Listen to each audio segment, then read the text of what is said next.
আমন্ত্রণ জানাচ্ছি আপডেট সংবাদে। শুরুতেই জানিয়ে দিব গুরুত্বপূর্ণ শিরোনাম, এরপরেই থাকবে বিস্তারিত।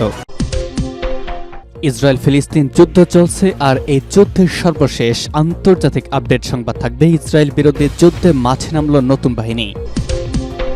এরপর জানাবো রাফায় ঢুকল ইসরায়েলি ট্যাঙ্ক, সৌদির হুঁশিয়ারি। গাজায় যুদ্ধবিরতি, ফিলিস্তিনি যোদ্ধারা রাজি হলেও ইসরায়েলের তালবাহানা।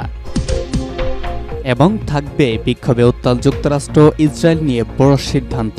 এতক্ষণ শুনছিলেন গুরুত্বপূর্ণ সংবাদ শিরোনাম, এখন জানিয়ে দিব বিস্তারিত।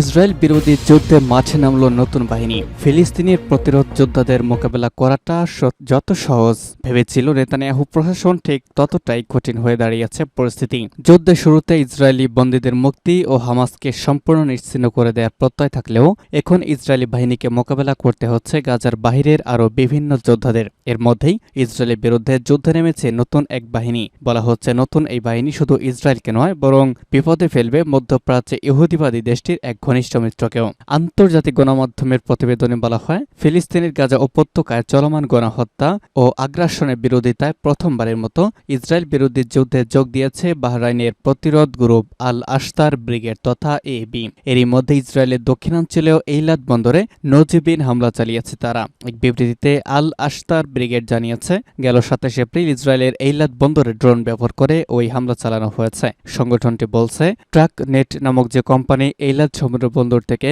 সড়ক পথে পণ্য পরিবহন করে ইসরায়েলের বিভিন্ন স্থানে পৌঁছে দেয়, সেটির সদর দপ্তরে এই হামলা চালানো হয়েছে। বিবৃতিতে আরো বলা হয়েছে, গেল বছরের ৭ অক্টোবর থেকে ইসরায়েলি গণহত্যার শিকার গাজাবাসী ফিলিস্তিনি জনগণের প্রতি সংহতি জানিয়ে তারা এই হামলা চালিয়েছে। দখলদার ইসরায়েল গাজায় তাদের গণহত্যা বন্ধ না করা পর্যন্ত গাজাবাসী সমর্থনে এএবি তাদের ইসরায়েল বিরোধী অভিযান চালিয়ে যাবে বলেও বিবৃতিতে সতর্ক করা হয়েছে। গত বছরের অক্টোবর থেকে সিরিয়া, ইয়েমেন, ইরাক ও লেবাননের প্রতিরোধ সংগঠনগুলো ইসরায়েলের বিরুদ্ধে বিভিন্ন ধরনের অভিযান চালিয়ে আসছিল। বিশেষ করে লেবানন ও ইয়েমেন থেকে সবচেয়ে বেশি হামলার শিকার হচ্ছে ইসরায়েল বাহিনী ও তার মিত্র শক্তিগুলো।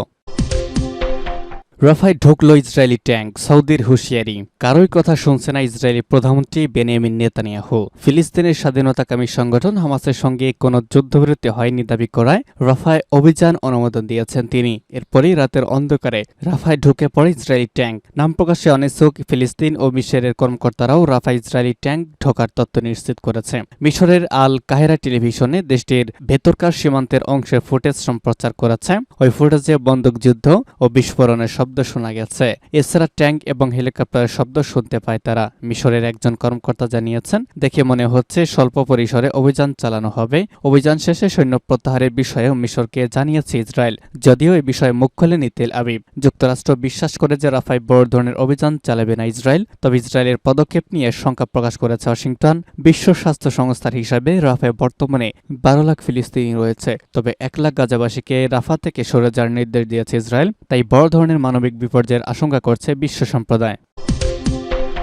গাজায় যুদ্ধবিরতি, ফিলিস্তিনি যোদ্ধারা রাজি হলেও ইসরায়েলের তালবাহানা। দীর্ঘ ৭ মাসের যুদ্ধের পর অবরুদ্ধ গাজা উপত্যকায় দ্বিতীয় দফা যুদ্ধবিরতিতে রাজি হয়েছে ফিলিস্তিনি স্বাধীনতাকামী সংগঠন হামাস। যুদ্ধবিরতির চুক্তি অনুমোদনের পর তারা জানিয়েছে, বল এখন ইসরায়েলি কোর্টে। তবে ইসরায়েল বলছে, হামাস রাজি হলেও তাদের দাবি দেওয়া এখনো পূরণ হয়নি। এমনকি দক্ষিণ গাজার রাফা শহর স্থল হামলা নিয়ে এগিয়ে যাওয়ার কথা জানিয়েছে নেতানিয়াহু সরকার। ফলে দুপক্ষের মধ্যে আলোচনা এত দূর আগালেও ইসরায়েলের তালবাহানায় গাজায় যুদ্ধবিরতি এখন অনিশ্চিত হয়ে পড়েছে। সোমবার হামাসের একটি সূত্র জানায়, যুদ্ধবিরতিতে সম্মত হওয়ার কথা মিশর ও কাতারি মধ্যস্থতাকারীদের নিশ্চিত করা হয়েছে। এক বিবৃতিতে প্রতিরোধ সংগঠনটি জানায়, হামাসের রাজনৈতিক শাখার প্রধান ইসমাইল হানিয়া, কাতারি প্রধানমন্ত্রী শেখ মোহাম্মদ বিন আব্দুল রহমান আল থানি এবং মিশরের গোয়েন্দা প্রধান আব্বাস কামেলির সঙ্গে এক ফোনালাপে যুদ্ধবিরতিতে সম্মত হওয়ার কথা জানান। বিক্ষোভে উত্তাল যুক্তরাষ্ট্র, ইসরায়েল নিয়ে বড় সিদ্ধান্ত। যুক্তরাষ্ট্রের তৈরি গোলাবারুদের একটি চালান ইসরায়েলে পাঠানোর সিদ্ধান্ত স্থগিত করেছে বাইডেন প্রশাসন। গত ৭ অক্টোবর গাজা ইসরায়েলের হামলা শুরুর পর এই প্রথম ইসরায়েলে অস্ত্র সরবরাহ আটকে দিয়েছে যুক্তরাষ্ট্র। অস্ত্রের চালানটি গত সপ্তাহে ইসরায়েলে পাঠানোর কথা থাকলেও সেটি আপাতত পাঠানো হচ্ছে না বলে ইসরায়েলকে জানিয়েছেন ওয়াশিংটনের কর্মকর্তারা। প্রেসিডেন্ট জো বাইডেনের প্রশাসন কেন অস্ত্রের চালানটি স্থগিত করেছে সে বিষয়ে কিছু জানানো যায়নি। তবে বিষয়ে সূত্র অবগত। সূত্রটি বলেছে, ফিলিস্তিনের গাজা উপত্যকার রাফায় সম্ভাব্য ইসরায়েলি সামরিক অভিযানের সঙ্গে বাইডেন প্রশাসনের এই সিদ্ধান্তের যোগসূত্র নেই।